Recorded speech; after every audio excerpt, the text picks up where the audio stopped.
Você está acompanhando o programa Entender o Direito. Bom, estamos de volta aqui com o programa Entender o Direito. Hoje com o professor Josué e com o professor Jucá. Já abreviei os nomes aqui para já tratar na informalidade, para ficar mais fácil a nossa conversa. Tratando de refugiados, né, e migração. Eu com Fernanda Las Casas, vamos conversar com os dois, continuar a nossa conversa. E retomando o nosso assunto, gostaria de perguntar para o professor Jucá, explicar um pouquinho, né, como que foi o movimento da Primavera Árabe e a influência no mundo, né, em termos de migração, na verdade. Olha, a Primavera Árabe foi muito mais uma interpretação ocidental de um fenômeno social localizado. Quer dizer, é Primavera Árabe, eu considero Primavera Árabe porque eu quero considerar.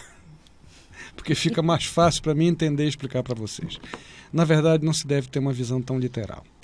O que ocorre é que houve, eu diria, de uma maneira assim bem simples, bem seca e até de uma certa forma dura, foi o declínio de ciclos autoritários em certos países que iriam ser concluídos com mais ou menos manifestação popular, mais ou menos conflito.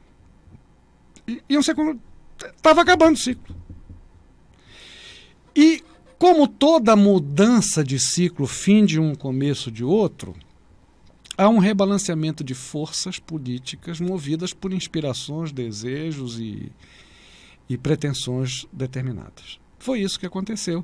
Nós vamos ver que, por exemplo, o presidente do Egito morreu. Portanto, haveria um fim de ciclo de qualquer maneira. Nós vamos ver que na Líbia houve uma extinção de uma possibilidade de sucessão do Gaddafi. Um pouco diferente o caso do Iraque, um pouquinho diferente. Mas ciclos que iriam se terminar, porque estavam sem uma sucessão definida clara. Quer dizer, esse aqui vai acabar, será que o que vem é do meu time ou do outro time? Então, esta incerteza gerou manifestações e disputa pelo poder. O Ocidente, lamentavelmente, com a sua presunção e arrogância, imaginou que os modelos de democracia formal liberal ocidental iriam se instalar no Oriente como a representação e a superação de todas as dificuldades e a redenção da humanidade. Isso nunca aconteceu. Isso nunca aconteceu porque os conceitos e valores têm expressão diferentes. O que é um valor extremamente importante para ele pode não ser para mim, o que é para mim pode não ser para ele. Então, esse ponto de equilíbrio é artificial, é arbitrado. Alguém diz porque quer dizer isso, como podia dizer aquilo. Quer dizer, não existe assim um referencial, vamos chamar, que nos ancore com segurança.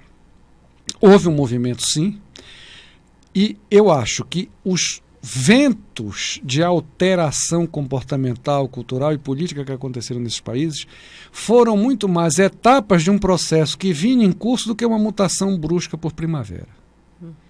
Seriam coisas que iam acontecer com ele, num ciclo novo, com fulano ou sem Beltrano ou com cicrano, isso não seria assim tão determinante. Vejam, por exemplo, que até a estrutura mais consolidada, que é a iraniana, começa a enfrentar contradições internas, surdas e não violentas. O que nos anuncia mudança sem calendário. Claro, não vai mudar, não vai haver mudança radical, porque nenhuma sociedade faz mudança radical, nenhuma. Pode dizer que faz, mas não faz. Não vai deixar de ser islâmico, não vai deixar de ter um fator religioso preponderante, não vai mudar a sua organização social e política, não é isso. Mas a interpretação que a própria sociedade vai fazer dessas estruturas vai mudar. Vai mudar porque está mudando um negócio chamado geração. Uma grande dificuldade, inclusive, que o professor Jucá ele citou, é que o que significa alguma coisa aqui pode não significar nada lá. Né? E de repente a gente tem muito esse problema nos direitos humanos, né? Alguns inclusive alguns pensadores do Oriente, eles falam que os direitos humanos são os direitos humanos do Ocidente, né? Ou seja, esses direitos humanos estão querendo ter uma primazia no Oriente, sendo que eles são do Ocidente, né? Então a gente tem muito essa dificuldade, porque os direitos humanos, de fato, eles têm uma raiz ocidental, né? Sim. Será que de fato a gente está de alguma forma impungindo a essas pessoas determinados critérios que a gente tem como referenciais absolutos que para elas de repente são questões relativizadas? E o que é absoluto para eles? Chega a ser uma arrogância do Ocidente, né? Como a questão, por exemplo, do Ocidente querer impor, às vezes, a religiosidade. Não, falar eu vou mais do longe. muçulmano, por exemplo. Eu não acho a burca bonita.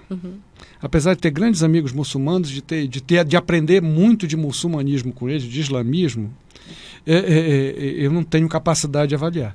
Mas antes de eu decidir se proíbo ou se mantenho a burca, eu preciso perguntar, não para o imã, nem para o religioso, eu preciso perguntar para uma mulher muçulmana. Se ela se importa. Como é que ela vê isso? Porque se ela disser que é o mó barato, eu tenho que ter a dignidade de botar a viola no saco, engolir a língua e mudar de assunto.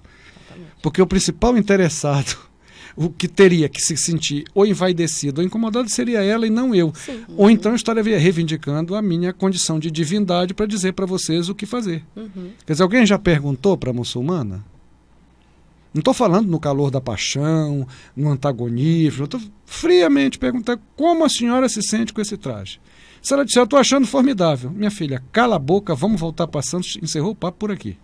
Pronto. O que a gente disser além disso, vamos dizer bobagem. Eu conheci uma islâmica que ela se sentia bem, ela se sentia mal sem o como é que chama o lenço? O véu. O véu. O véu. O Né? véu. Quer dizer, as menos radicais, as menos ortodoxas acham o lenço fundamental, elas se sentem nuas sem um lenço. Sim. Você se Gente, segura. o que me legitima a criticá-la? Conta para mim.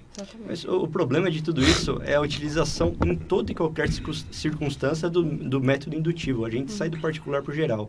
Então, se uma muçulmana, por um acaso, não concordar com esse tipo de costume, aquilo vira um ícone para toda a mídia, infelizmente, como se todas as muçulmanas não Como concordassem se representasse a ideia de Exatamente. todas, né? E assim, eu acho que também tem uma diferença, né, da prática da religião em cada país também. Exato. Porque tem os muçulmanos ali do continente africano, não Sim. é? Tem os muçulmanos que a gente fala que já são mais os árabes. Como que seria essa Como os diferença? cristãos também. Como os cristãos. Sim. Gente, o Papa João Paulo II ressuscitou uma coisa que já existia, na verdade não foi ele que inventou, mas ele recolocou.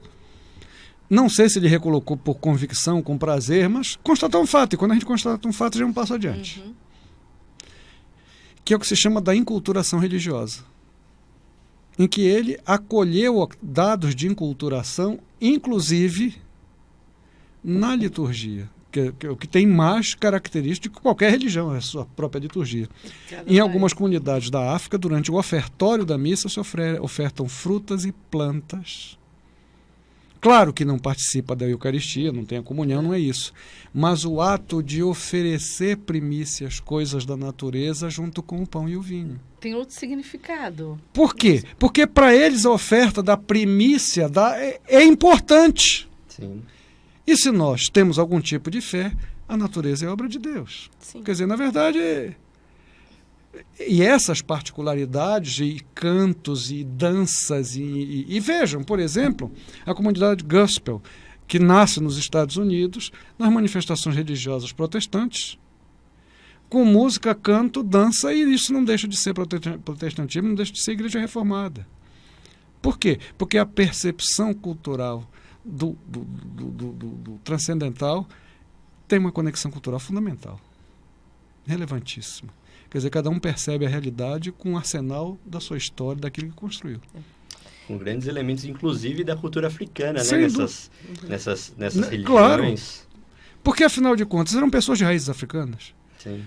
Porque a religião africana canta, a religião homenageia a divindade com canto e com dança, ele homenageia o Cristo com canto e com dança. E onde é que está o problema? Exatamente. E o grande desafio agora, trazendo essa questão para os refugiados, é internalizar, talvez, ou internalizar não, mesclar as culturas. Não tem jeito. Esse é o desafio. E a convivência cultural. Né? Olha, outro dia eu estava conversando com um haitiano e eu sou fascinado pela cultura africana. E uma coisa que me deixa profundamente indignado é a quantidade de besteira e barbaridade que se diz a respeito.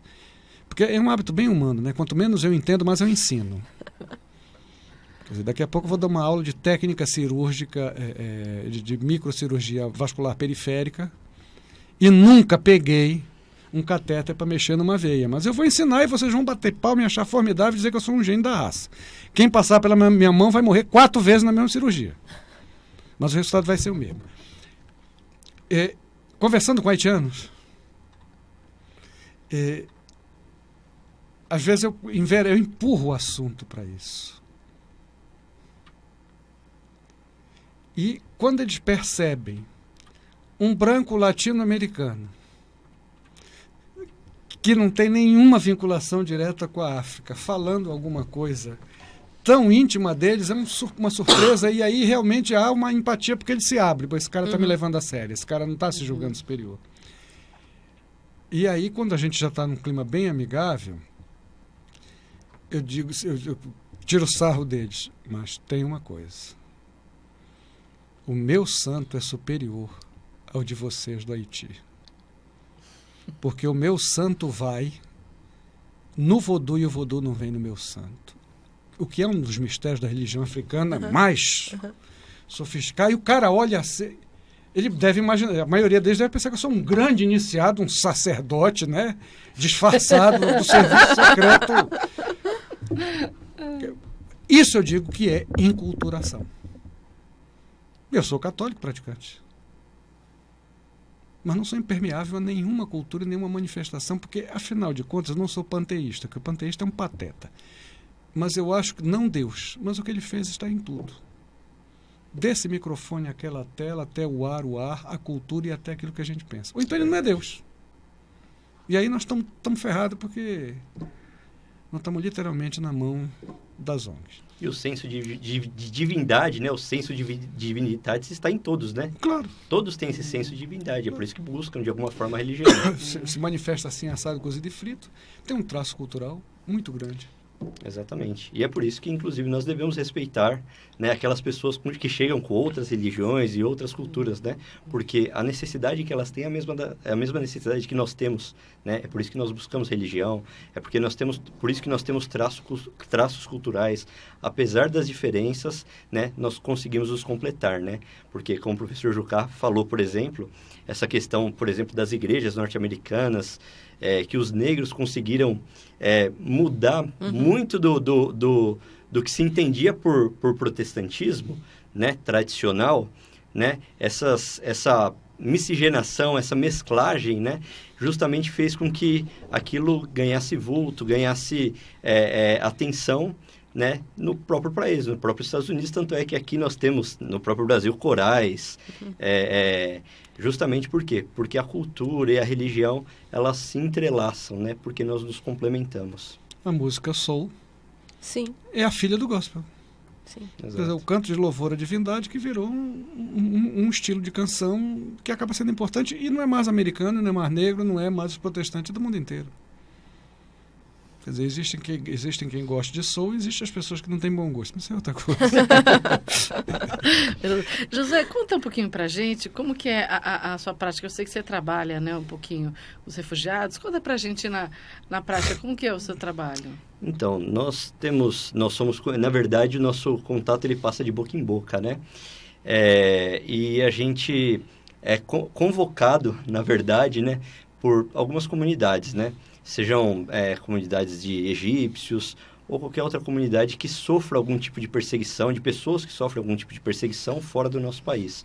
Eles chegam aqui no país, muitas vezes sem saber como reagir, como eu falei no começo do outro bloco, e a gente passa algumas orientações básicas, né, para que a Polícia Federal tenha ciência, porque existem algumas questões, como, por exemplo, quando uma pessoa chega aqui sem todos os documentos ou com a documentação da forma que deveria estar, sem a documentação da forma que deveria estar, ela tem que aguardar o reconhecimento da Polícia Federal, a Polícia Federal tem que identificar e tudo mais.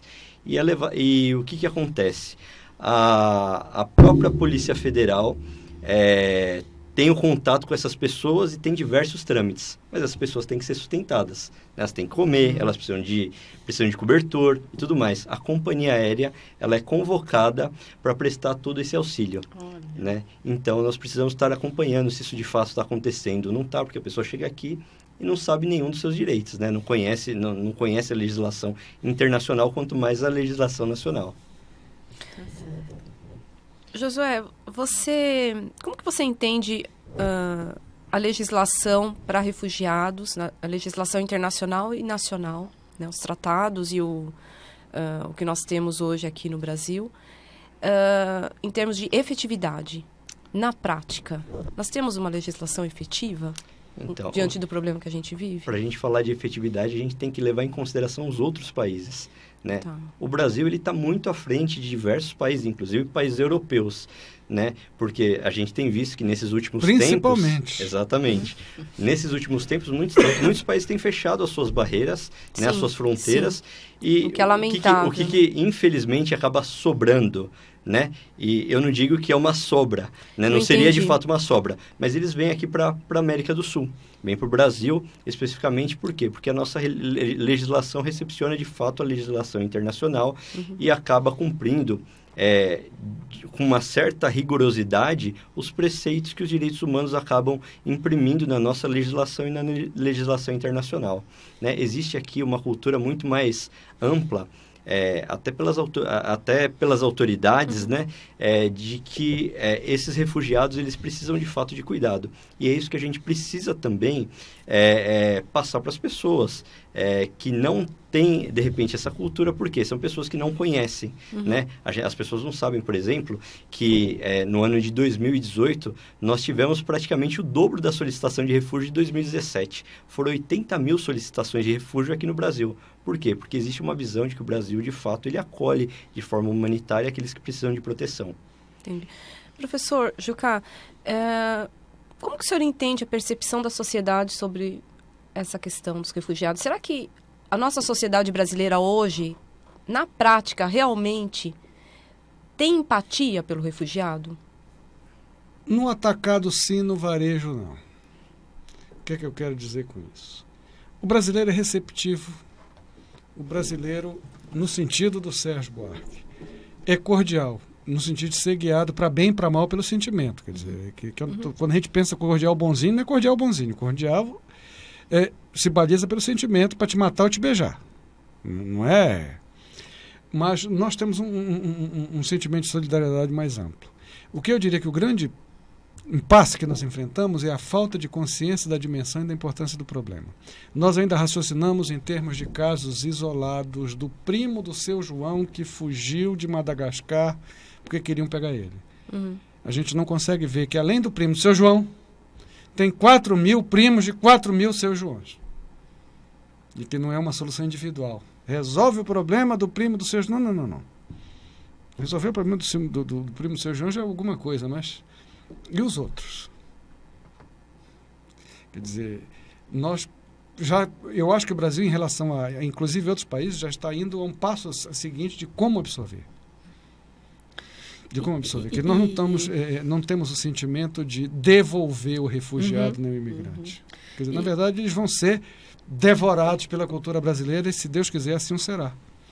Eles vão se abrasileirar sem perder a identidade própria, eu não tenho a menor dúvida disso. Eles vão nos mudar, inclusive, né? Claro. Porque o brasileiro é muito adaptável, né? Sim.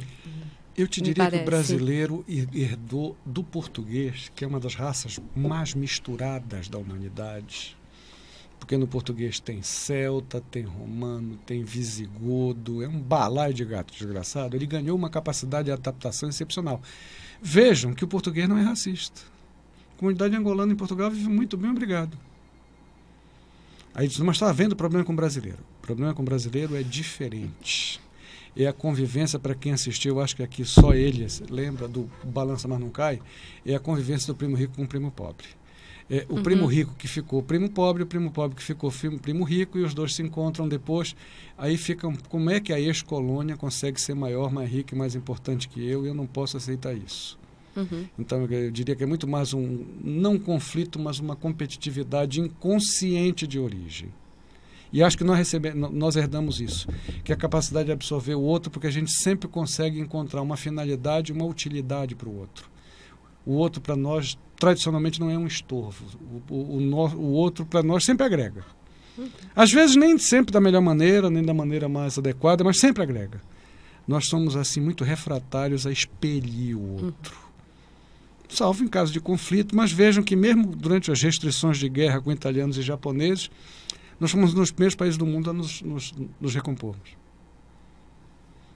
Além do que, o brasileiro, nas últimas décadas, está tomando consciência de uma coisa que eu acho que tem um lado bom, um lado mau, mas que precisa ser levado em conta. Está todo mundo em busca de um passaporte europeu. Então tem gente em Santos procurando, se dizendo sobrinha de um padre, para Bartolomé de las Casas, um dominicano que defendeu os indígenas. Ai, que eu vejo um ponto positivo. Eu vejo um ponto positivo, que é exatamente o resgatamento das raízes, que vai nos levar no momento seguinte, à constatação de que não existem raízes, porque a raiz é única, porque o bicho-homem é só um tipo. Olha, agradeço muito vocês, a sua disponibilidade de estarem aqui com a gente hoje. Eu sei que a agenda de vocês é apertadíssima. Tomamos mais o tempo do que o previsto, mas foi muito rico, né? Convido já a estarem conosco numa próxima oportunidade. Foi muito bom. Gostaria também já convidá-los, porque os professores, o professor Francisco Jucá e o professor Josué estarão no Congresso de Filosofia do Direito, na Unimes, em Santos, em 25 de outubro, né? Em breve também a gente disponibiliza aqui o link para as inscrições. E gostaria também, professor Josué, que você fale um pouquinho sobre esse congresso, né? Que eu venho em Valladolid, que surgiu essa obra, que o professor Jucá, que levou a FADISP, né? Para Valladolid, como que foi isso e um pouquinho da obra, por favor. Bom, nós, através de alguns anos de estudo, né? Não foi um ano ou outro, alguns congressos que ocorreram em Valladolid e também alguns congressos internacionais aqui do Brasil, surgiu essa obra, né, do qual a professora Fernanda Las Casas participa, o professor Jucá, eu também escrevo. A professora Renata também. A professora Renata. E a gente, através desses estudos, nós pudemos constatar algumas questões da realidade e do direito, né, entrelaçar essas questões justamente porque o direito fica muito mais próximo da realidade, né, e a partir daí é possível, inclusive, sugerir novos formatos de legislação, né? Professor Jucá também fique à vontade para comentar. Olha, isso aí eu diria que eu costumo brincar, os vallisolitanos não tanto, mas os salmantinos, por serem mais leoneses do que castelhanos, se divertem mais. Isso, no fundo, é uma obsessão que eu tenho, e eu gosto muito do Nelson Rodrigues, que costuma dizer que um homem sem as suas obsessões não é um homem. Eu sou fascinado pelo Filipe II. Acho que a maior pataquada que se fez foi acabar com o Reino Unido, que se nós tivéssemos a União Ibérica com as colônias latino-americanas, as colônias ibero-americanas, nós controlaríamos o mundo, inclusive a China bateria a continência para nós. Mas isso é um reencontro de raízes, porque uma parte das elites da América Latina, do Brasil também, passaram por universidades espanholas, especialmente Valladolid e, mais modernamente, Salamanca. Não foi só Coimbra, nossa matriz não é só Coimbra. E isso resgata e tem promovido nos últimos 6 anos um reencontro muito rico, um reencontro que eu me dou por regiamente pago por ter iniciado esse convênio. Que eu encontrei, na época, um amigo particular, pessoal, Marcos Sacristã, na rua, no centro da cidade de São Paulo, e disse para ele que a gente ia fazer um convênio com o Valladolid. Sentamos num café, rascunhamos, digitamos e 3 meses depois estava assinado. Quer dizer, foi um sonho de 2 velhos doidos e de uma equipe de insanos da FADISP que acreditaram que eram possíveis e estão provando para o Brasil que isso é possível. E quando será o próximo congresso, professor? Nós vamos ter dezembro em Salamanca, em junho do ano que vem, se Deus quiser, em Valladolid, se eu estiver vivo, estarei em La Plaza de Espanha, cercano da Faculdade de Direito, que eu tenho um carinho, eu sou suspeito por Valladolid, apesar de ter feito pós-doc em Salamanca. A primeira universidade espanhola onde eu falei como professor e dei um curso de Direito Constitucional Comparado a convite do Fernando Rey Martínez, foi Valladolid. Então eu fico convivendo com uma dificuldade muito grande entre dois rivais. Mas eu, como bom brasileiro, todo é Castilha. La vieja e buena Castilha leonesa. Tá certo, professor. E as inscrições são pelo site Pelo da FADISP? site da FADISP, e não é um evento só da FADISP. A FADISP abre espaço para todas as instituições que queiram recorrer a ela e entrar no projeto. Eu acho que vale a pena, porque a Península Ibérica, para nós brasileiros, é uma porta de entrada muito importante para a Europa. Inclusive, Valladolid também é um ícone, né, dos direitos humanos pela questão Sim. de Bartolomeu de Las De Las Casas. Casas Gente, o direito internacional e os direitos humanos começaram na Castilha, com Bartolomé de Las Casas, com... Meu Deus, que está a estátua dele na porta de San Esteban. Meu Deus, o Alzheimer, o alemão, se aproximou de mim de uma maneira muito perigosa. Eu acho que ele pulou de mim para o senhor. Domingos Silos. E os frades dominicanos, Francisco de Vitória, Francisco Soares, moldaram o direito internacional e os direitos fundamentais que nós temos hoje. Tudo começou ali com a defesa dos índios no continente americano. E agora Francisco Jucá. Francisco Jucá.